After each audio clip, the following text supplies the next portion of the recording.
మన యొక్క లోకసభ సభ్యురాలు కడియం కావ్య గారిని మనల్ని ఉద్దేశించి మాట్లాడవలసిందిగా విజ్ఞప్తి చేస్తున్నాను. అందరికీ నమస్కారం. ఈరోజు మన భూపాలపల్లి మున్సిపాలిటీలో జరగబోతున్నటువంటి ఎలక్షన్ సందర్భంగా మన ప్రియతమ నేత మన ముఖ్యమంత్రి శ్రీ రేవంత్ రెడ్డి గారికి, అట్లాగే మన ఇన్ఛార్జ్ మినిస్టర్ శ్రీ పొంగులేటి శ్రీనన్న గారికి, అట్లాగే ఐటీ మినిస్టర్ శ్రీధర్ బాబు గారికి, మా సమ్మక్క సారకలో ఒకరైనటువంటి మన దేవాదాయ శాఖ మంత్రివర్యులు కొండా సురేఖమ్మ గారికి, అట్లాగే ఇక్కడ ఉన్నటువంటి వివిధ కార్పొరేషన్ చైర్మన్లకి, లైబ్రరీ చైర్మన్కి, డిసిసి ప్రెసిడెంట్, ముఖ్య నాయకులందరికీ, కాంగ్రెస్ కుటుంబ సభ్యులకి, ఇక్కడ వేలాదిగా తరలి వచ్చి కాంగ్రెస్ పార్టీ అంటేనే మాకు ఇష్టం, కాంగ్రెస్ పార్టీలో మా మనసులో చిరస్థాయిగా ఉండిపోతుంది అన్న ప్రేమతోటి వచ్చిన నా అక్క చెల్లెళ్ళకి, అన్నదమ్ములందరికీ కూడా, ప్రెస్ మీడియా మిత్రులకి, పోలీస్ సిబ్బందికి అందరికీ కూడా పేరు పేరున నా నమస్కారాలు తెలియజేసుకుంటున్నా. మన ఎమ్మెల్యే గారు చాలా సుదీర్ఘంగా భూపాలపల్లిలో కాంగ్రెస్ ప్రభుత్వము ఇస్తున్నటువంటి అభివృద్ధి పనుల గురించి చాలా వివరంగా చెప్పారు. మీరందరూ కూడా ఇక్కడ రేవంత్ అన్న మాటలు వినడానికి వచ్చారని నాకు తెలుసు. కాబట్టి నేను ఎక్కువ సమయం తీసుకోకుండా కేవలం 2-3 విషయాలు మీకు చెప్పదలుచుకున్నా.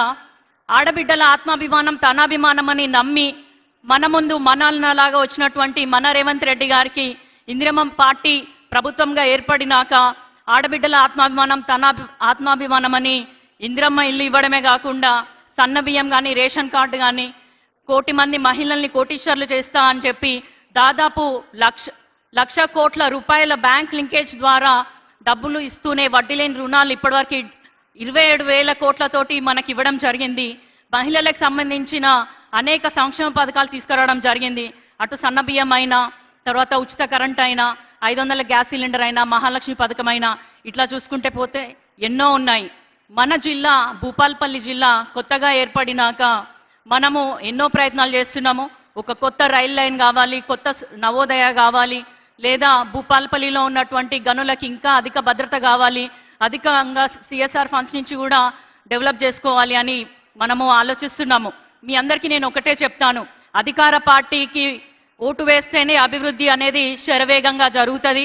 ఇప్పుడు ఉన్న ప్రతిపక్షం ఏం కొత్త వాళ్ళేం కాదు, వాళ్ళు 10 ఏళ్ల పాలన ఎలా ఉందో మీ అందరికీ తెలుసు. కాబట్టి ఇప్పుడు మీరు అందరు కూడా చాలా జాగ్రత్తగా మీ ఓటు అనే ఆయుధాన్ని ఉపయోగించి, అభివృద్ధి అనేది కేవలం మీ వల్లే సాధ్యమవుతుంది, మేము దానికి సంధానకర్తలుగా ఉంటాం కాబట్టి మీకు అభివృద్ధి చేసే అవకాశాన్ని మీ ఓటు అనే ఆయుధం వేసి మమ్మల్ని భూపాలపల్లి మున్సిపాలిటీలో అత్యధికంగా వార్డు మెంబర్లను కనుక గెలిపించినట్లయితే మనము ఇప్పటివరకు 60 కోట్ల నిధులు ఇవ్వడం జరిగింది భూపాలపల్లి మున్సిపాలిటీకి.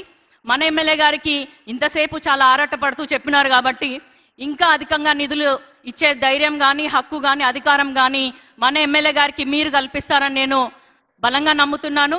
అదేవిధంగా స్టేషన్ గన్పూర్ తర్వాత మళ్ళా వరంగల్కి, భూపాలపల్లికి వచ్చినటువంటి రేవంత్ అన్నకి సాదర స్వాగతం తెలుపుతూ అన్నగారు ఇక్కడ రావడం చాలా సంతోషంగా ఉంది. ఇంకా మన వరంగల్ జిల్లా మీద వరాలు కురిపిస్తారని నమ్ముతూ మీరందరూ కూడా చేతి గుర్తుకు ఫిబ్రవరి 11వ తారీఖు నాడు ఓటేసి అందరినీ మన కాంగ్రెస్ అభ్యర్థుల్ని ఖచ్చితంగా గెలిపించుకుంటారని మనసారా కోరుకుంటూ సెలవు తీసుకుంటున్నాను. జై హింద్, జై కాంగ్రెస్. మన జిల్లా ఇన్ఛార్జ్ మంత్రివర్యులు, అదేవిధంగా రెవెన్యూ